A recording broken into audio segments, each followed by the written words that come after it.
From Colorado State University, this is the Emmy Award-winning Campus Television. Owned and operated by the Colorado State Student Body, Campus Television, covering the news, sports, arts, and entertainment of campus.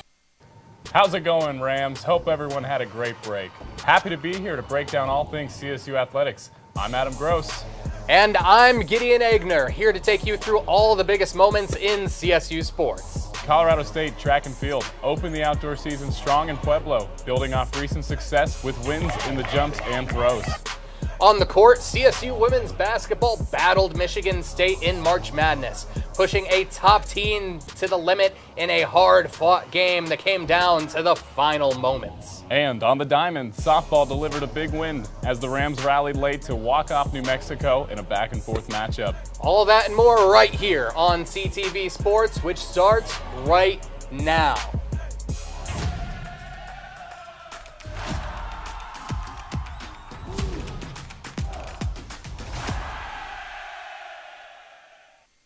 CSU softball split its break, going 3-4 for the week. Starting off quick, the Rams had a 3-game stretch against the San Diego State Aztecs.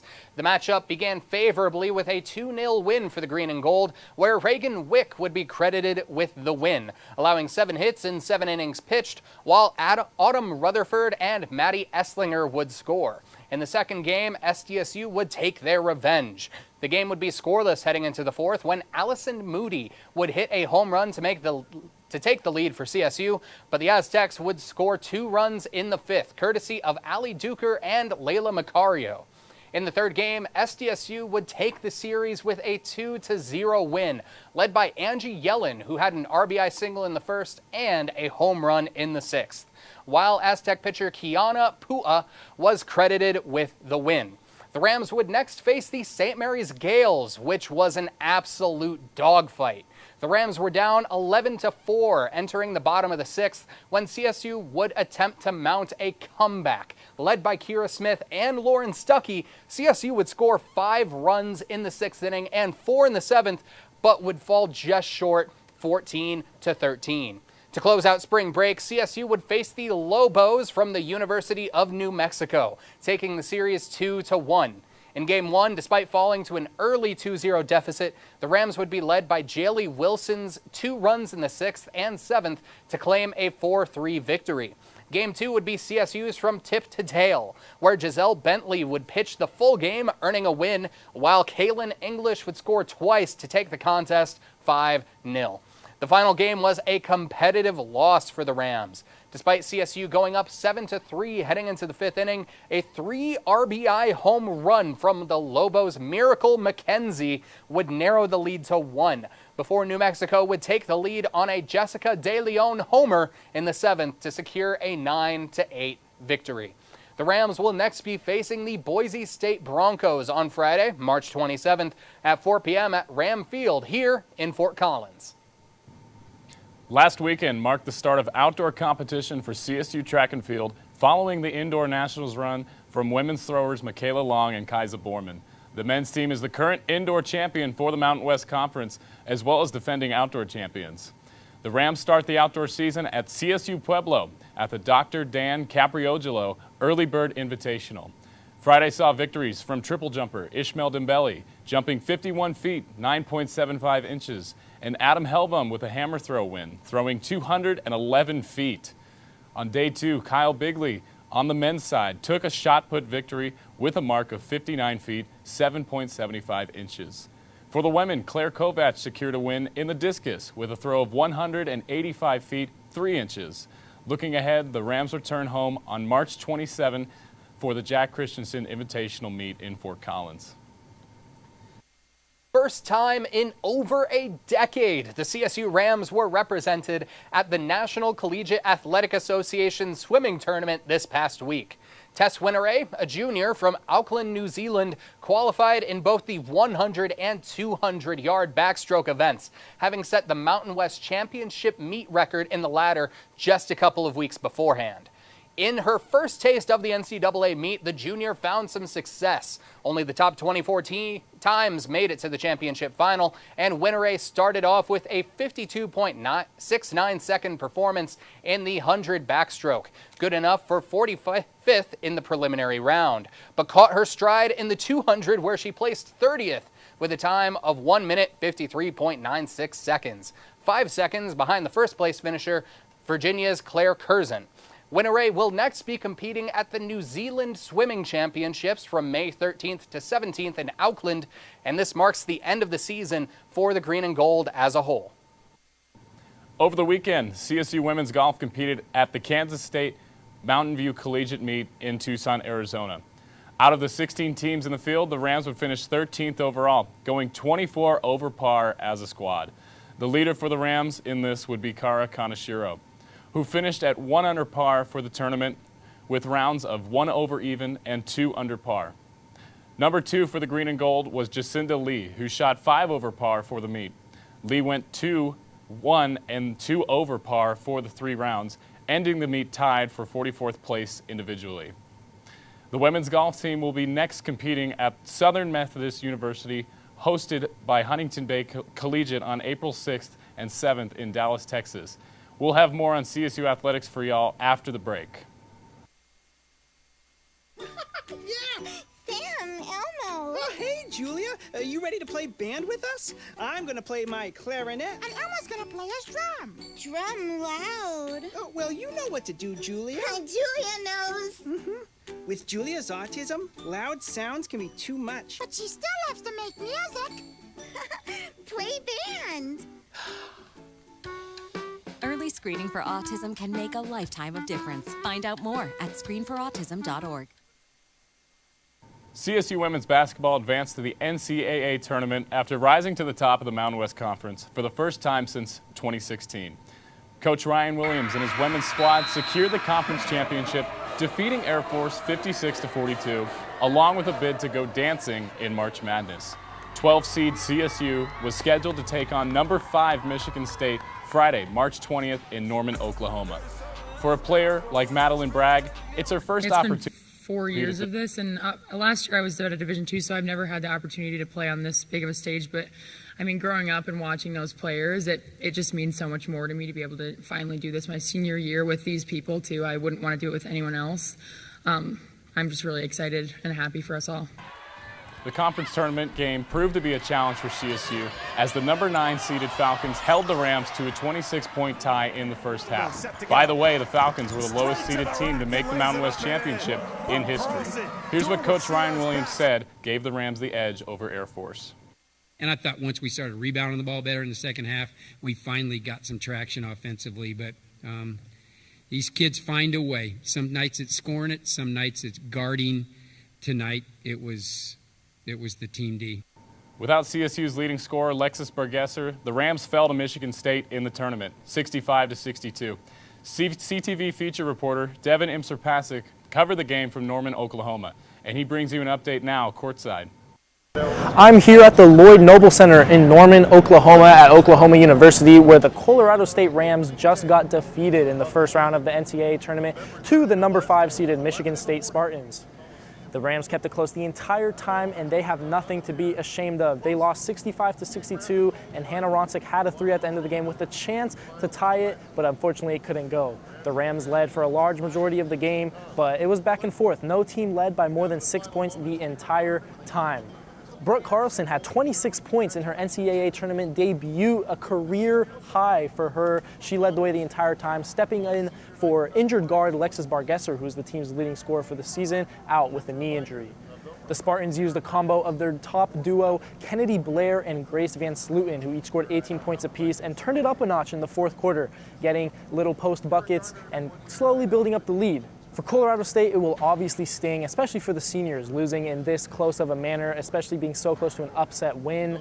But there is nothing for them to hang their heads on. They came so close with Michigan State, a very solid program, and they put themselves on the map. They showed out on the biggest stage. Brooke Carlson had her career performance, and there's a lot to look forward to for Ram basketball.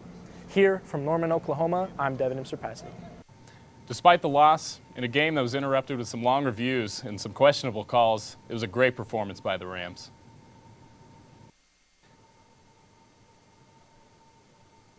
CSU men's golf continued their season and their struggles this past week at the Pauma Valley Invitational in Pauma Valley, California. The meet, hosted by Loyola Marymount University, had 6 of the nation's top 10 teams and 11 of the top 50. The Rams came in 16th for the meet out of 16 squads, shooting a staggering 31 over par, almost 20 strokes higher than the next closest finishers in Toledo and LMU. The top performer for the Rams was Jake Rogers, who hit for 3 over for the meet and even par for the second round of the invite. Second is a familiar name in Alessandro Trenta, who shot 10 over par overall, but was even for the first round. The Rams will look to turn their season around at the Goodwin, a meet hosted by the Stanford Cardinal in Stanford, California, from this Thursday to Saturday, March 26th to 28th. Women's tennis fell on the road against Nevada this past Sunday. The 4-0 loss came from 2 doubles losses. First, a 6-4 defeat for Sorcha Caves and Annika Planinsek. Second, a 6-3 L for Diana Lizarzo and Layla Tozin. In the singles matchups, Caves fell 6-0 and 6-2 against Amahi Charrier. After that, Tozin was defeated by Kennedy Robinson 6-2 and 6-1. Finally, Logan Vokes lost to William Bubacher 6-3 and 6-4 in her matchup. The other singles matchups for Planinsek, Lizarazo, and Vokes were left unfinished. CSU women's tennis sits 4-11 overall this season and 0-4 in conference play. On a 4-game losing streak, the Rams look to turn the play around in the doubles matchups for the final stretch of the season. The Rams will head back home to the CSU Tennis Complex on Friday, March 27th for a 1 p.m. and 3 p.m. outing against San Jose State. But stay tuned. After the break, we'll bring you a story on men's basketball from feature reporter Hunter Strand, right here on CTV Sports. Colorado Express lanes are a traffic lifesaver. But crossing the solid lines is unsafe and dangerous. Cross the line, pay the fine. Avoid a $75 fine. Access express lanes through the dashed lines only. Learn more at coloradoexpresslanes.com. The 2025-2026 season for the Colorado State Rams basketball team marked the beginning of a new era under first-year head coach Ali Furmakamish, one defined by early promise, midseason adversity, and a strong push to close the year. Colorado State came out of the gate with a confidence, jumping to a 9-2 record in non-conference play. The Rams looked poised to build on recent success, playing fast, connected basketball, also showing flashes of what Furakamish's system could become. But as the schedule turned to December and January, inconsistencies set in. With the roster built heavily through the transfer portal, chemistry took time to develop to find a consistent rhythm during the heart of conference play. Instead of folding, though, Colorado State responded. February became the turning point of the season. The Rams put everything together defensively and offensively. Also, the Rams were able to run the table, finishing the month undefeated. The late surge not only restored confidence, but also pushed them into the number 7 seed in the Mountain West Conference tournament. In Las Vegas, Colorado State carried the momentum into the opening round. Earning a win and advancing to the quarterfinals, there they faced a tough challenge in the San Diego State Aztecs. Despite a competitive effort, the Rams fell short, ending their conference tournament run. Still, the regular season overall earned them a spot in the postseason opportunity in the NIT, hosting a first-round game that brought excitement and expectation. But the season came to a disappointing end with a home loss to the St. Joseph Hawks. Even with that result, the season should be viewed as a step forward. Integrating a new coaching staff, a new system, and a new roster full of faces is never easy. Many of the struggles can be tracked to a lack of playing together. By the end of the year, however, the improvement was clear. Looking ahead, the outlook is encouraging. Colorado State returns nearly its entire roster, losing only one senior guard, Jevin Muniz, and will feature 5 seniors next season. Rather than making major additions, the Rams are expected to rely on internal development. Colorado State has the pieces to take the next steps, competing near the top of the conference, contending for a championship, and making a push back to March Madness. Don't go anywhere, Rams. After the break, Gideon, Adam, and I will give you our Colorado Athletes of the Week. Hey, Bobo, do trees tell each other stories? I'm sorry. I'm afraid I don't know that. Hey, why don't we go find out? Listen. Do clouds take naps? I couldn't tell you. Dad, do stars visit their friends? Look.